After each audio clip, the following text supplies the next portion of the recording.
Awesome. Well, thank you everyone for joining us. My name is Catherine.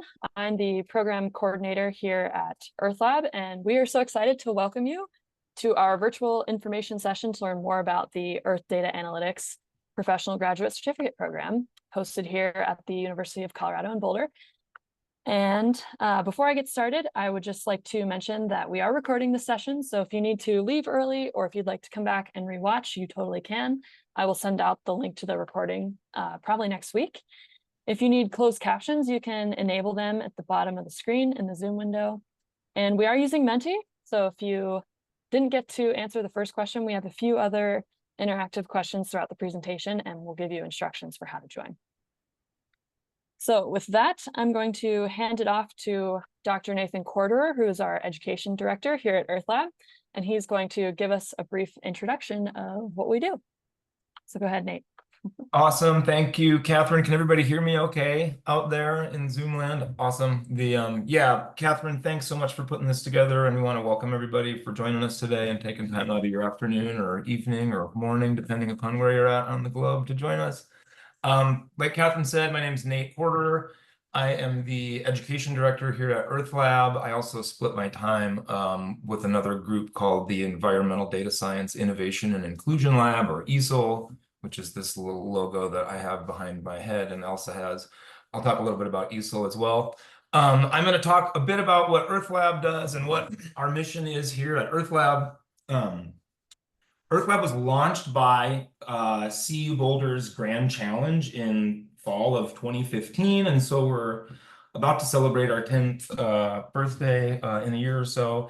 And we were adopted by the Cooperative Institute for Research in Environmental Sciences, or CERES, in 2017. Earth Lab is an Earth System Synthesis Center. We're aimed at addressing emerging needs and opportunities associated with the deluge of Earth systems data and the growth of analytical power that combined can generate new insights. The diversity of available data about how our Earth provides opportunities to ask questions at temporal and spatial scales was not previously possible. And so this precipitates a need to evaluate how we conduct our science, how we build collaborations, and how we teach the next generation. Our mission here at Earth Lab is to harness the data revolution through research, analytics, and education to accelerate understanding of global environmental change and help society better manage and adapt. We've kind of got sort of three, I think, legs to the stool at Earth Lab. And so we've got like a science core team whose researchers' agenda includes things like looking at global environmental change and risk assessment through things like fire, forest health, permafrost, erosion, risk, decision-making, data harmonization, extreme events, human health, environmental change, human settlements. And so our research interests, I think, really span a pretty broad and diverse range.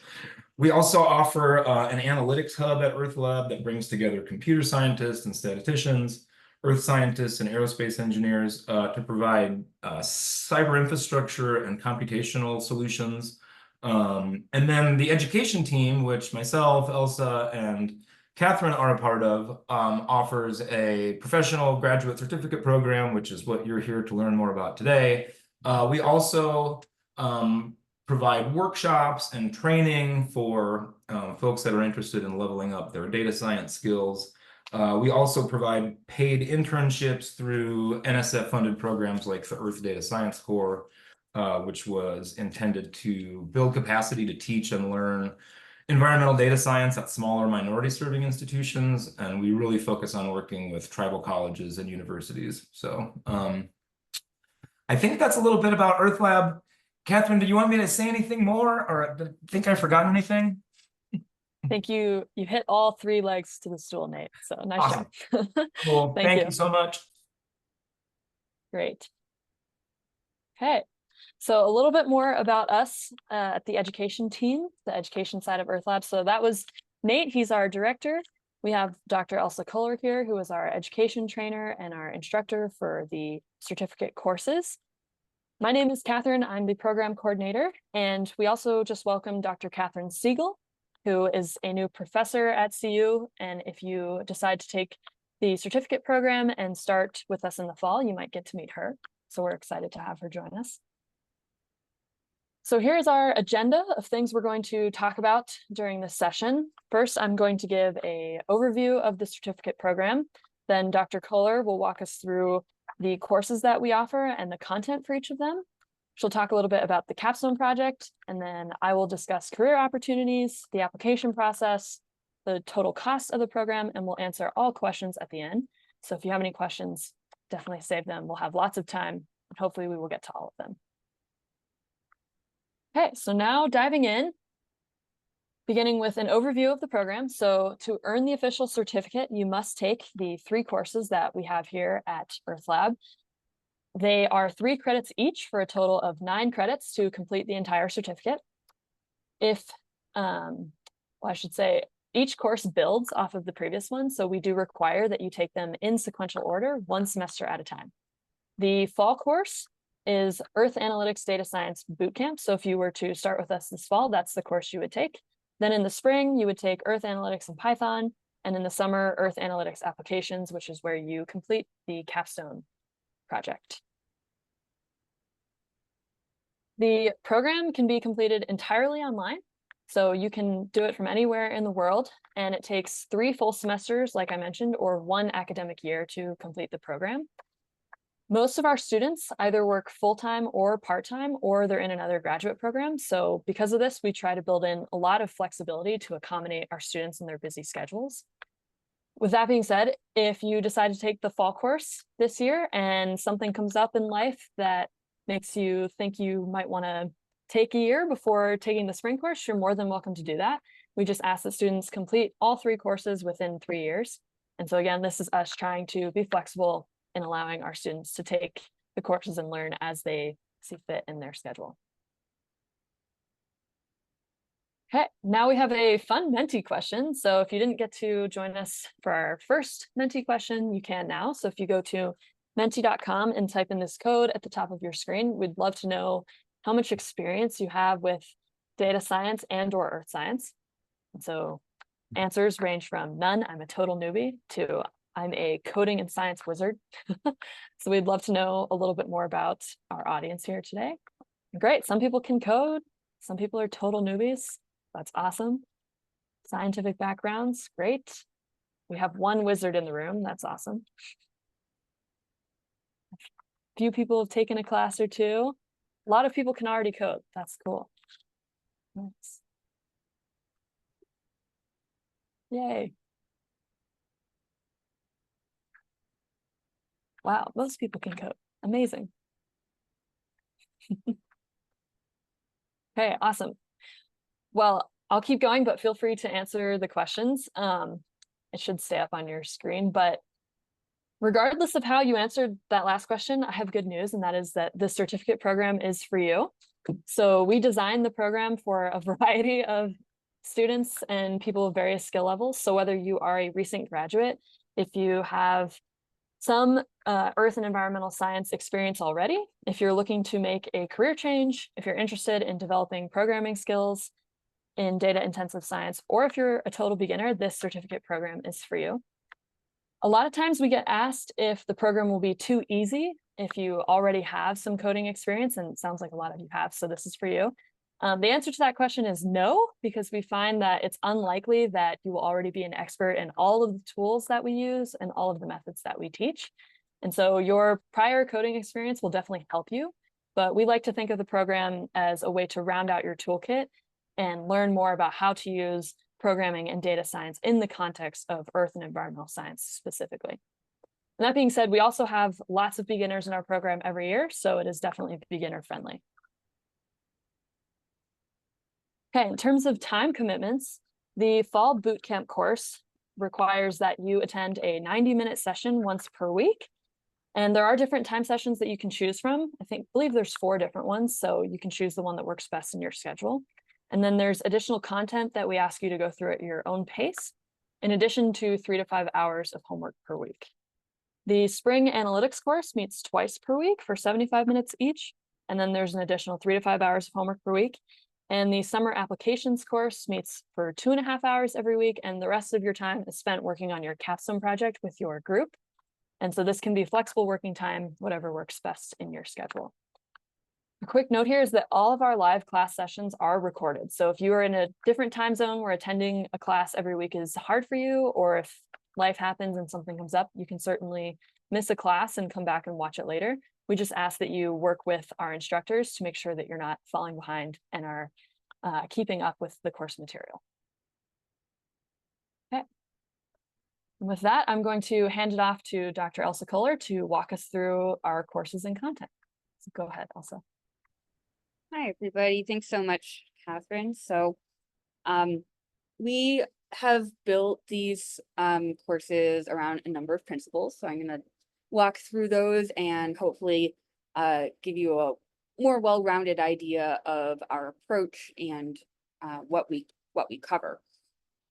So number one is that we love open, reproducible science. We think science is better when it's more accurate, useful, relevant, and shareable. And we think that open and reproducible science helps with all of those things. We specifically discuss FAIR and CARE data principles. The FAIR data principles have to do with openness, and the CARE data principles have to do with responsibility towards communities that may be affected by data use. We teach a number of open science tools so that motivates our choice, for example, of the Python programming language, which we use, although we're pretty open to folks using whatever open tools you would like.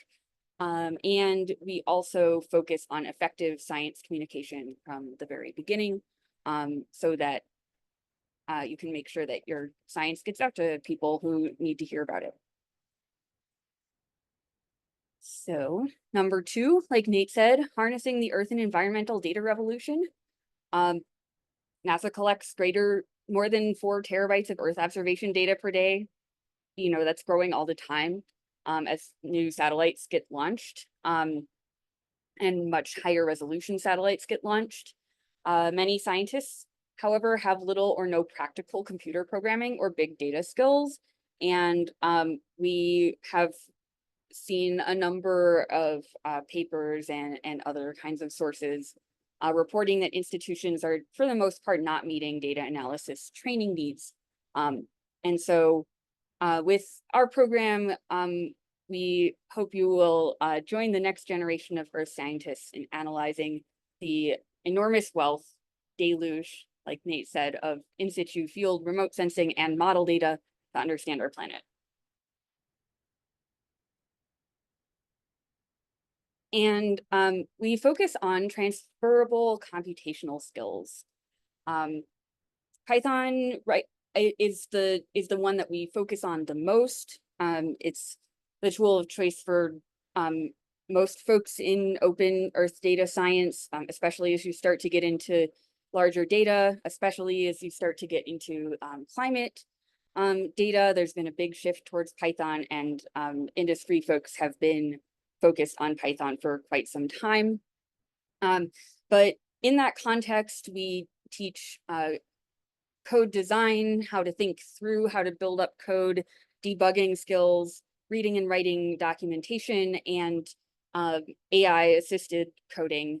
And that means that when the technology changes, not if the technology changes, you won't have to start over because you'll have these core skills.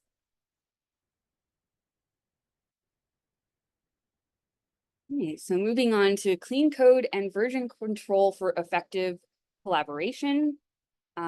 We teach a number of skills related to the GitHub platform, which is the industry and academic standard for sharing code. And by using version control and by writing code that is easy to read, maintain, and is modular and documented, that means that your work will remain useful and relevant, whether that's whether you're a graduate student and you're passing it along to next year's class of students, or you're a professional and you're passing it along to coworkers or clients or partners. It's super important.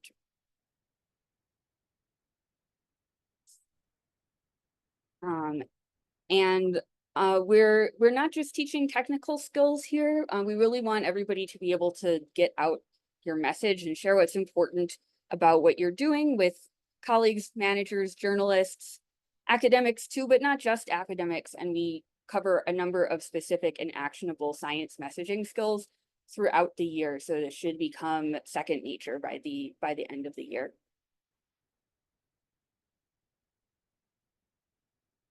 And with that, what is everybody the most excited about related to professional development in Earth data analytics, whether we mentioned it or not?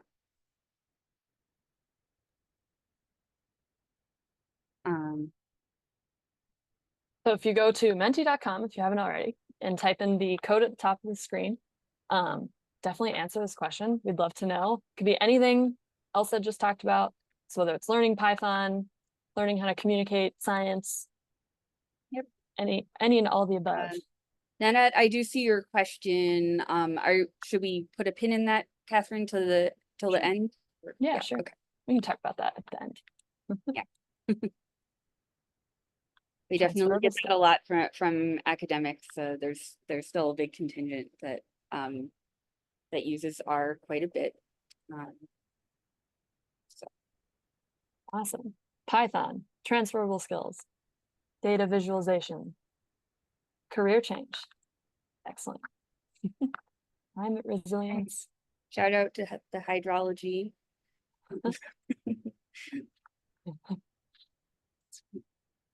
Yeah. Big data. Awesome. Yeah, this all work. right That's on. it's such a key one, you know. I think a lot of times we learn all these great technical and scientific skills, and then it's hard to find something that's really meaningful to do with them. And I think that earth and environmental data science is really a great area for finding a meaningful job. Great. Thank you everyone for answering. This is really awesome. Okay, we'll go ahead and move on here. Okay, capstone. All right.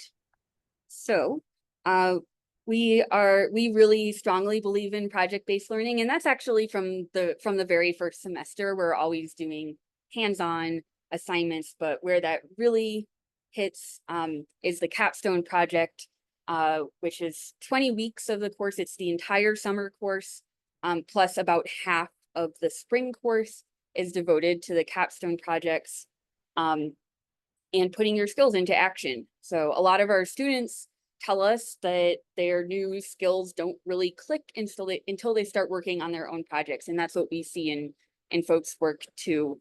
They just really take off with the projects. And that's why we do dedicate all this time to it, and also work really hard to find an industry or academic partner that meets your interests. So we talk that through as a class and try to find people to the extent that we can. So here's how it works.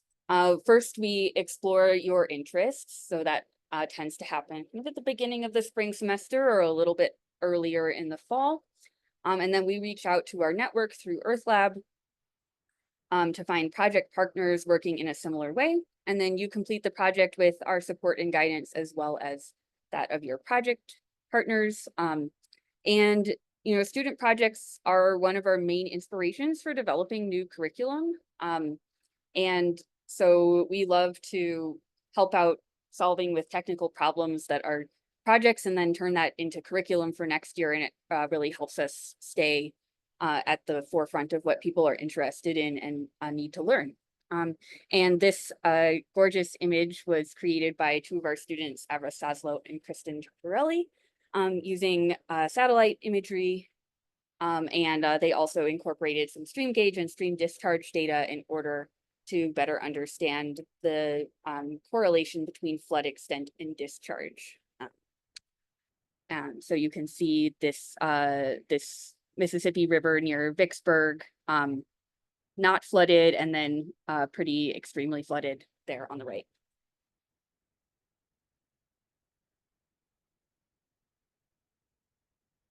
So we are just wrapping up the capstone projects for this summer. So We would love it if any of you want to come to the current students' final presentations.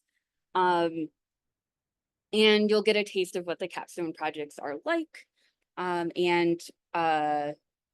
Yeah, I'm super excited about this. The projects this year are really fabulous. It's true every year, but it always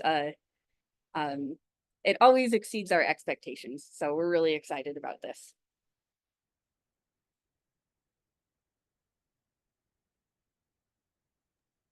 Great. I just dropped the link in the chat to register for the current student presentations. It's this coming Tuesday. So we'd love to have you all join and yeah, get a taste of what capstone projects are like.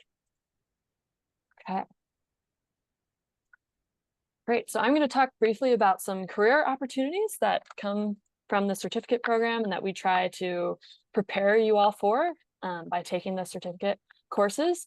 So as both Nate and Elsa discussed, there are vast amounts of earth and environmental data being produced by a variety of different sources at rates that are honestly hard to comprehend. And so because of this, there is a growing gap between the current supply and demand for professionals who have skills in both environmental and earth science and coding and data science skills.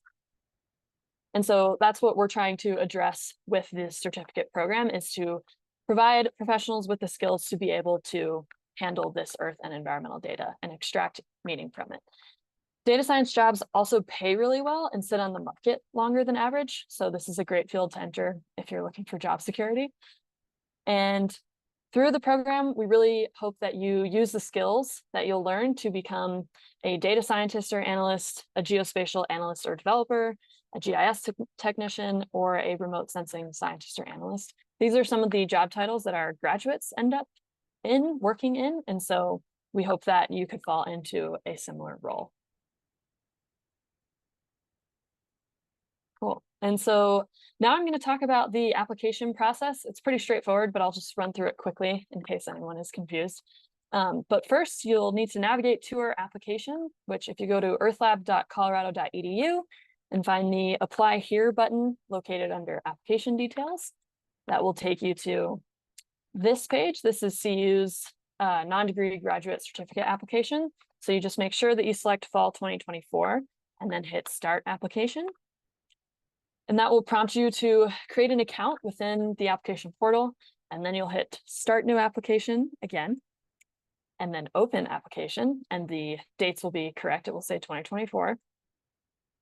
And that will get you to this page. And we only require 3 things for you to add as part of your application. We would like to see your unofficial transcripts. We do require that you have a bachelor's degree by the time you start the program. And so if you would upload your undergraduate degree transcripts, and then if you are currently in a graduate program or if you have done some graduate work, we'd love to see your transcripts for that as well. Second, we would like your resume or CV, and then lastly, your personal statement, and I'll talk more about that in a second. When you get to this page, Program Details, make sure you select Earth Data Analytics Foundations. This is the same certificate, it's just worded slightly differently. And then the entry term should say Fall 2024.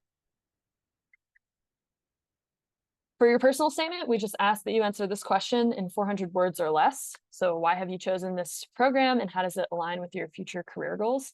This is really broad and we encourage you to take it any way you'd like. So you can talk about why you chose this program specifically, why you're interested in environmental data science, what your goals are, where you're hoping to work, anything that you'd like us to know about you, we'd love to read.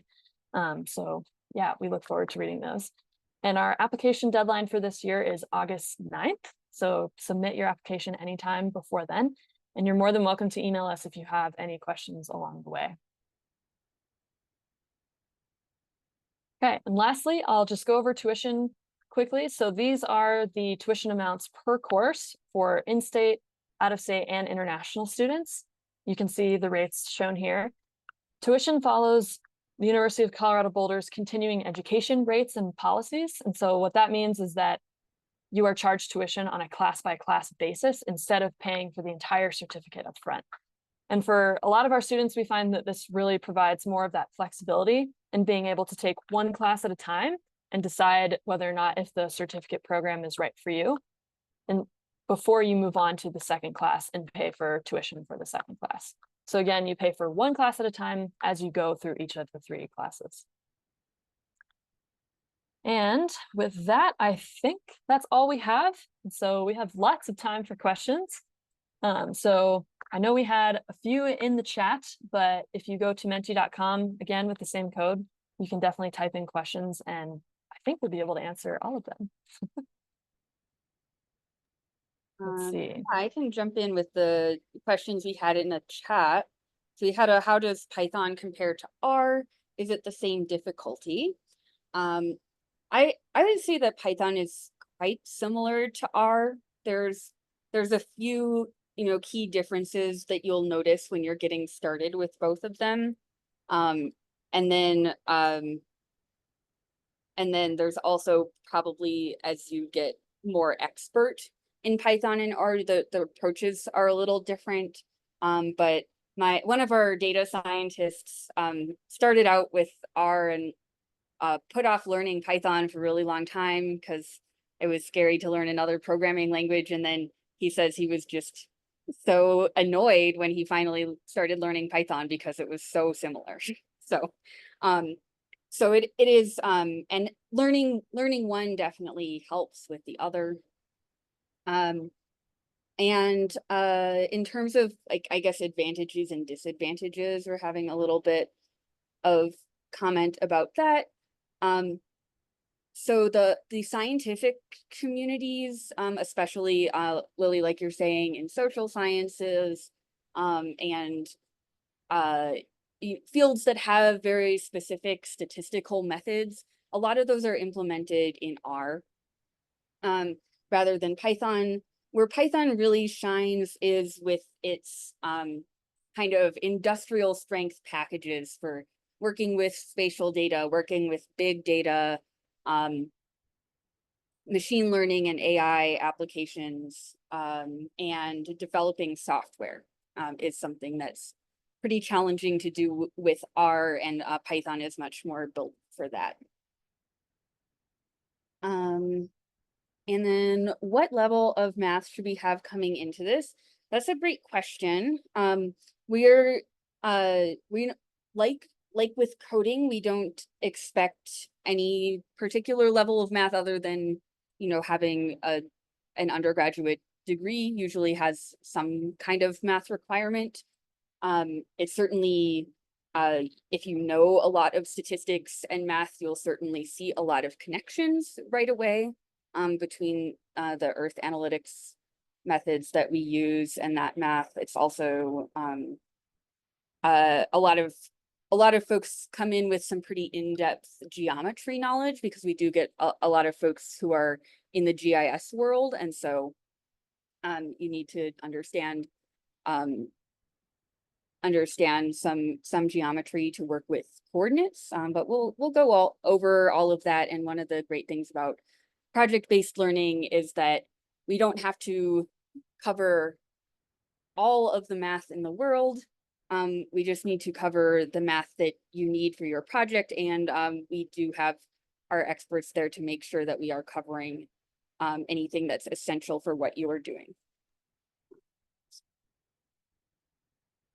Okay.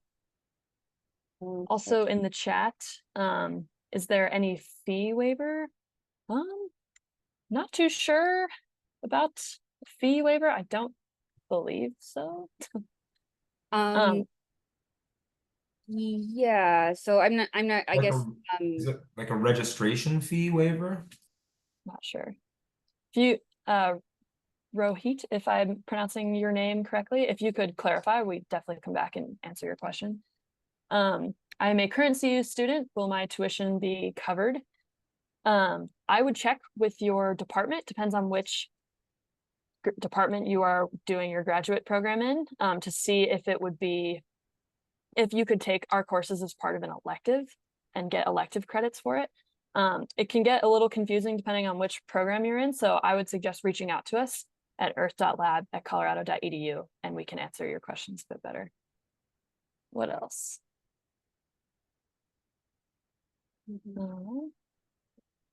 And same goes if you are a CU or series employee. The tuition benefit also gets a little confusing. The answer to your question, Seth, very generally is yes, it will cover the costs, but you'll need to make sure that you're eligible for using the tuition benefit for this. And there's some workarounds that we have to go over with you that can get a little confusing. So I would also suggest reaching out to us at earth.lab@colorado.edu, and I will answer your questions and help you with that. And Hannah, your question about if using the tuition benefit will actually help you earn the certificate, same deal. Please email us and I can answer your questions that way. Let's see. Should we keep going through the chat? Yeah. There's only two more. Are Earth data analytics jobs affected by the tech layoffs in recent years? I don't know that we have numbers on that. I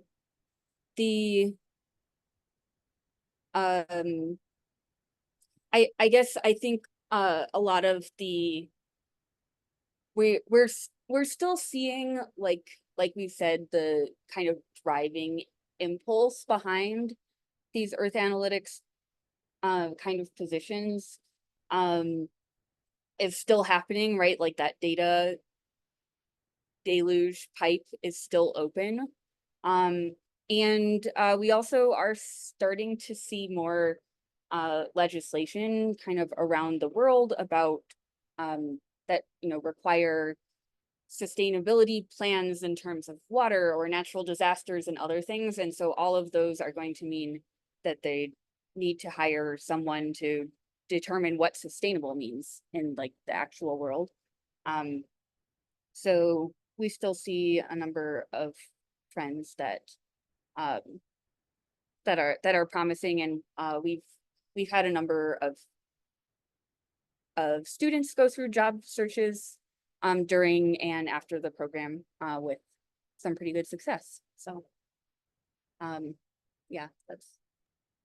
I put a response in the chat to Thomas's question too. Also, I think you're pretty spot on in your analysis there. One example of a company that did come to my mind is Planet, that does a lot of work with like high resolution imagery and remotely sensed data.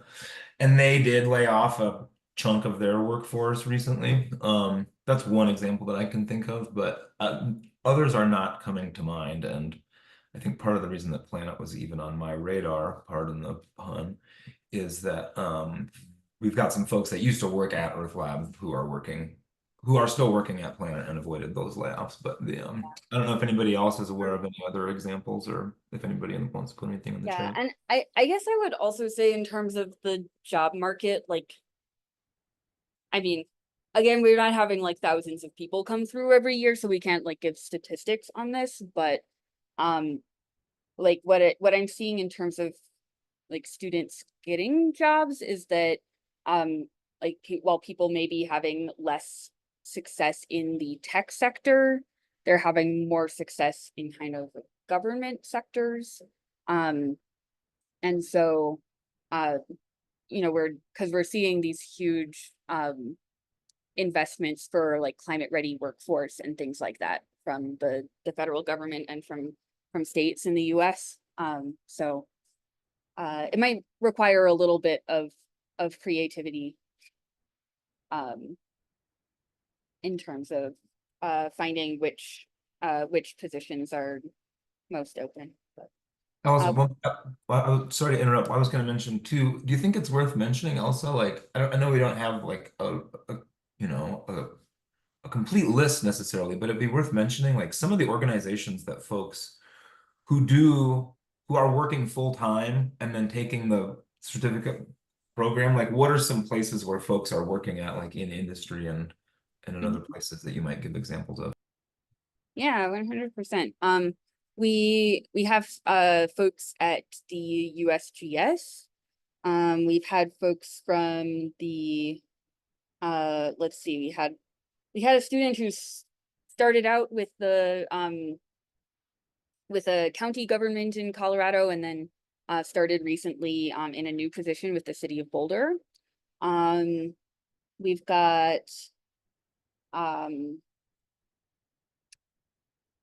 we've got some folks that come in more from a tech angle, and so don't have necessarily an earth and environmental data job, but are working in a more standard tech industry job.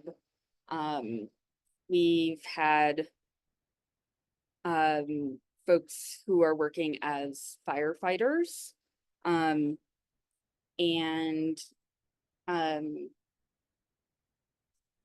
we've had some, let's see, we've had people go on to work at the Smithsonian. Any others pop to mind for you, Nate? We've had, Yeah, NCAR I know that here, we've had a lot of folks from the NFIDC. Forest Service for sure, United States Department of Agriculture. We've got folks that are working as like, data managers and things like Elsa mentioned for, communities, City of Boulder, City of Los Angeles and things. NCAR. NCAR, yeah, the National Center for We're Atmosphere. throwing out, for folks who aren't from Boulder, there's a lot of earth science around town. So when we're throwing out these acronyms, they're usually Boulder things. So, yeah. Right. Hopefully that was helpful in terms of career opportunities and places where you could work after the program. Let's see what else we got. So first year PhD student, can I enroll to the program? Yes, if you are a PhD student at CU Boulder. Again, I would recommend checking with your department to see if you can use the credits as electives towards your degree, and then definitely reach out to us at earthlab@colorado.edu and I can help you answer that question. Reach out to us reach out to Catherine too, because you may not actually need to apply separately if you're already a PhD student at CU. Cool.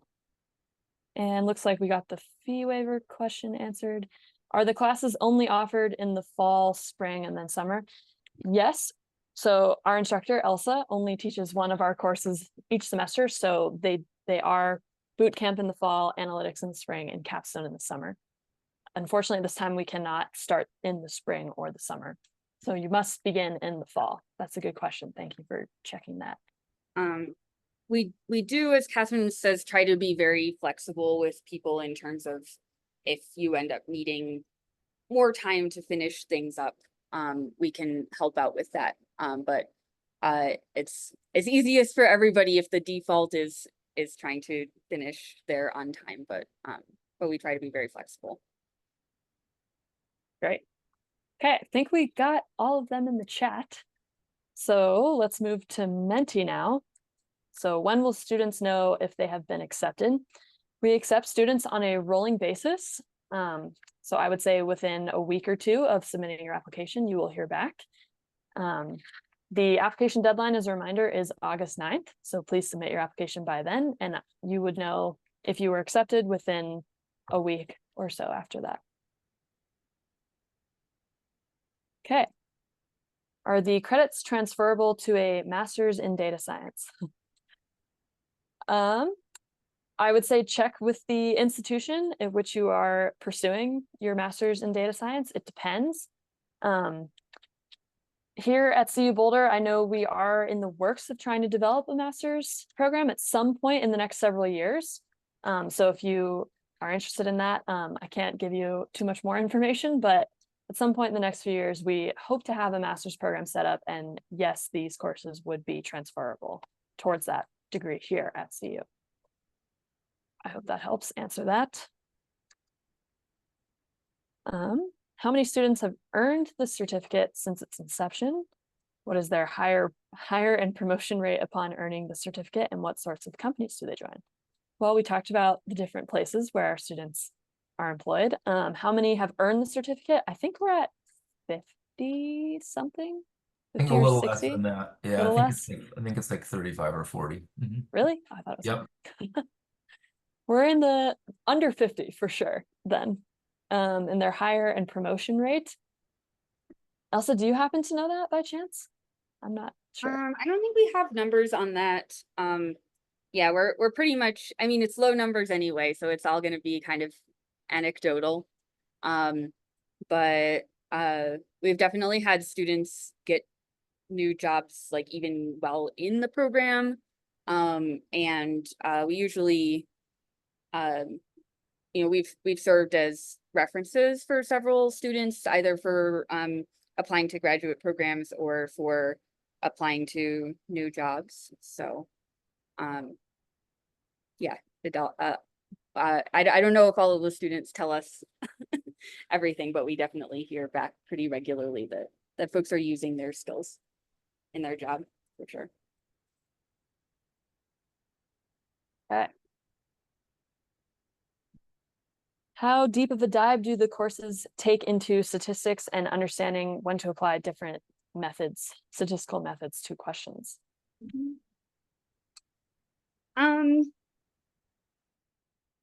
So I would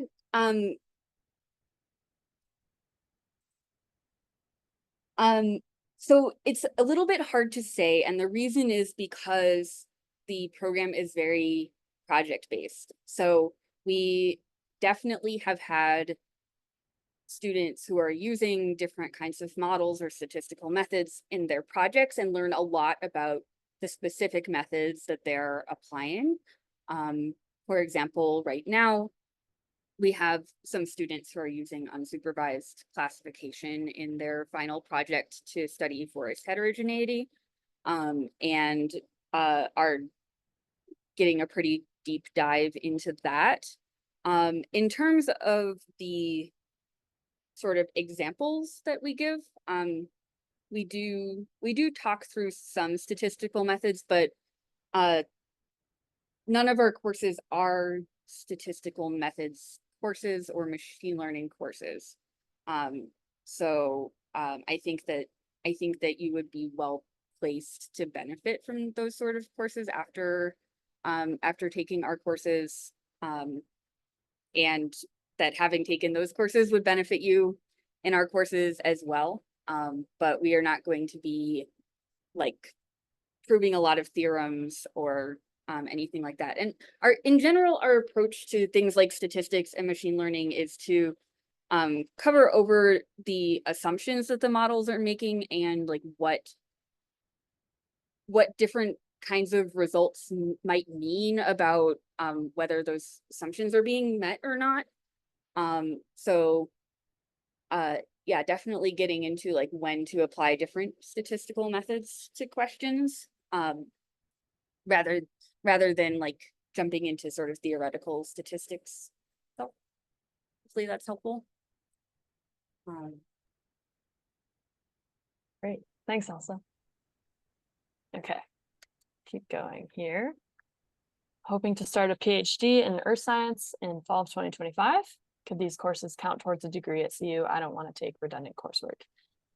Again, I think that really depends on which department or how earth science would handle this. So I would suggest reaching out to an academic advisor in that department and asking them specifically.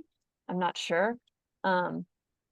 Yes, and of course, always reach out to us and I can help you answer that question via email. Yeah.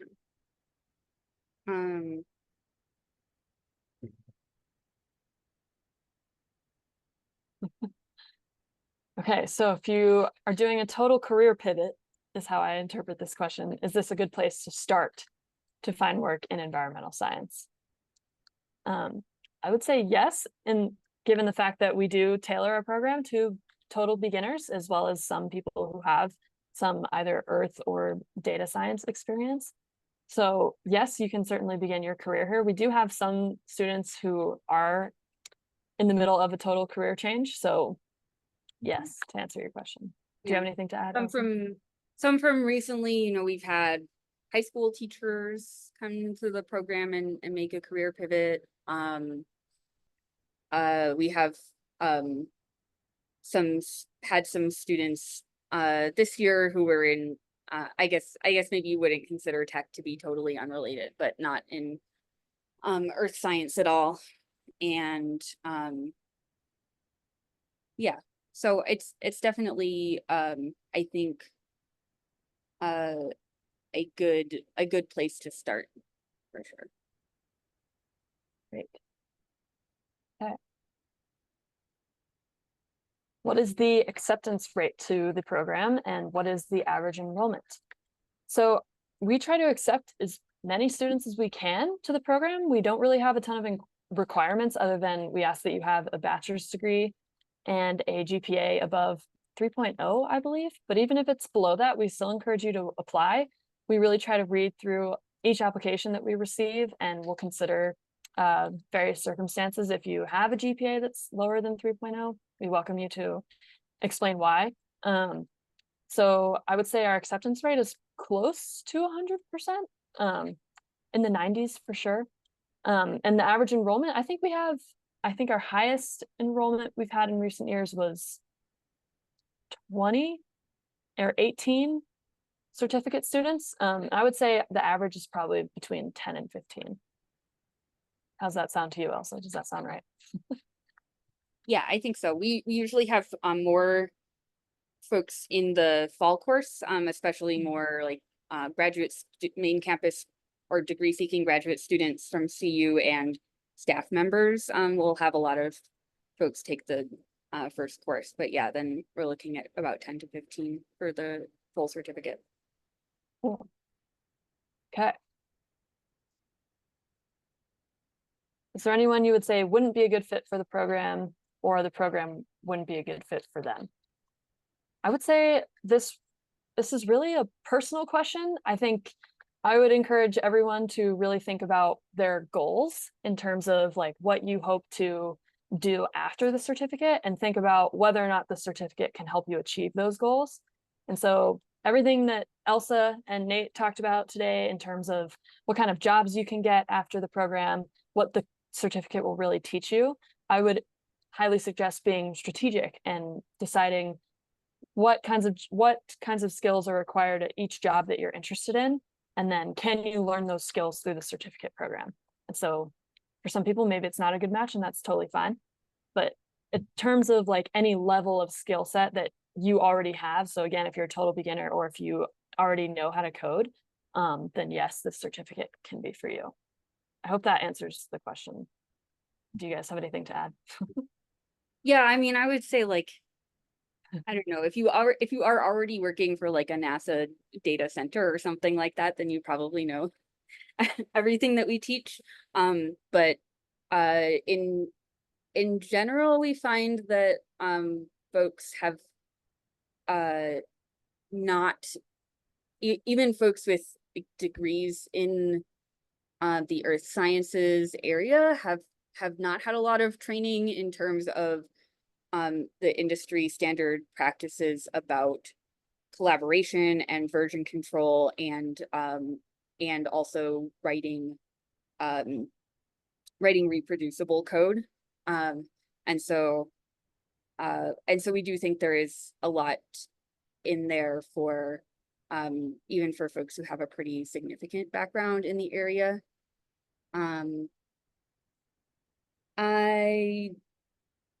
Yeah, and I think as far as like the coming from the other angle of like maybe not having enough experience, you know, it's always a really different picture at the end of the year, which students are really struggling and which ones are not.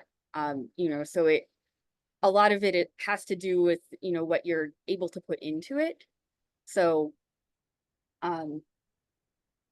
you know, I guess if you I guess if you are feeling like that time commitment is really something that you would struggle with on a weekly basis, then you might want to reconsider or think about it for some time in the future when you're a little less busy. But we do have a lot of really busy people that are able to make the time for it. And so we work really hard to make it work for all of our students. Great, thanks for adding that. Okay. What else? Fall classes begin the week of August 26th, which is a Monday, and I'm pretty sure our fall classes are on Tuesday and Thursdays, so the Tuesday and Thursday of that week. So that'd be the 24th and Wednesday the and Thursday, maybe? Wednesday and Thursday. That's what it was last year, pretty much. So thank you. The That week week. of August 26th. So we're about 5 weeks away, I believe. Oh, and this is really important. If you're going to register for the class, it lists all 4 times under the class, and you only need to attend one of them. So we will like sort out who's attending which one after we have all the registration. Yes. So to reiterate, for the boot camp course this fall, we only require that you attend one of those 4 sections that are listed when you go in to register for classes after you're accepted. So yes, good clarification. Okay. Can you enroll in individual courses as a non-certificate seeking student? Yes, but if you are sorry, Elsa, do you want to go? Yeah, so the answer is yes. The summer course is a little bit challenging if you haven't completed the spring course. And for most people, the spring course is also challenging if you haven't finished the fall course. But yes, so for non-certificate seeking students, we do request that if you're taking one of the capstone, one of the courses with the capstone project in it, so the spring or the summer course, and you're non-certificate seeking, we ask that you either join a group project or bring your own project partner. But honestly, it's not usually an issue. So. Cool. Great, thank you. Okay. I think we got everything in the chat. Thanks, Nate, for answering the questions in the chat. That all looks good to me. To what extent do students learn to apply Python and programming skills in a GIS or remote sensing context? It's a great question. Yeah, almost all of our examples include remote sensing data. So you can expect to learn how to use various gridded remotely sensed data, as well as some other types of data. And we certainly cover a lot of the kind of stuff that you would learn in a GIS course, but the difference is that when you're learning those skills and you have programming at your fingertips, just to give an example, like my lab when I was getting my PhD would sometimes hire GIS technicians to set up files for running models for us, because there was a lot of like detailed layers that needed to be built up, and they had to have specific requirements.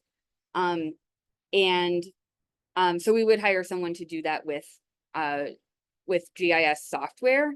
But then the problem we had was, as soon as they had done that, that took 3 weeks or whatever. And then we'd say, well, now we want to do the whole Western US. And there's just no way that that our GIS technician would be able to spend 3 weeks on every watershed in the Western US, right? And so we needed to have automated processes. And so we cover a lot of the same kind of GIS and remote sensing skills that you might see in a GIS program, but we also are unlocking this very powerful tool for reproducing those analyses all over the world. Great. Okay. I only have a few minutes left here. How many years has the program been running? This is our 5th year, right? Yeah, so the program Yeah. really started in 2018, but it wasn't really in the current form that it is now. And so we started really just kind of offering the boot camp course and teaching it fully in R. And then in 2019, we switched over to teaching completely in Python and adopted the 3-course sequence. And so we've really been running 2019, 2020, 21, 22, 23. So this is our 5th year, really. Fact checks, thanks. The long and the short version of that. Yes. And Nate and I have been running it for 3 years. Yes. Okay, I think this is our last question before we run out of time. So how are courses graded? Yeah, that's a great question. So we try to we have a couple of different components to the grading. So just as like sort of a general breakdown for the fall course is going to be partially participation. That's especially participating on our Q&A discussion boards and helping each other out with problems. And then we will always try to run your code. And so that's part of the grade, but not it's not definitely not all of the grade. So we have kind of some flexibility in the grading where if you're unable to get one thing to work and that's blocking the entire rest of the workflow, that you can still submit your work as long as you're explaining what's going on and sort of identifying the problem in some of the ways that we suggest. And so we're looking for that, and we're looking for excellent science communication throughout all of the projects. And we also ask that you develop some portfolio pages throughout the year. So all of you would come out of the experience with a pretty well-developed online portfolio of all your work that shows employers and collaborators what you can do. Thank you, Elsa. So with that, we are out of time and we'll go ahead and wrap up here. If you have any other questions that we didn't get to, or if anything else comes to mind, please email us at earth.lab@colorado.edu, and I will make sure your questions get answered. And applications are due August 9th, so definitely submit them before then if you're interested. And thank you everyone so much for joining us. It was really great for all of you to be here. So thank you.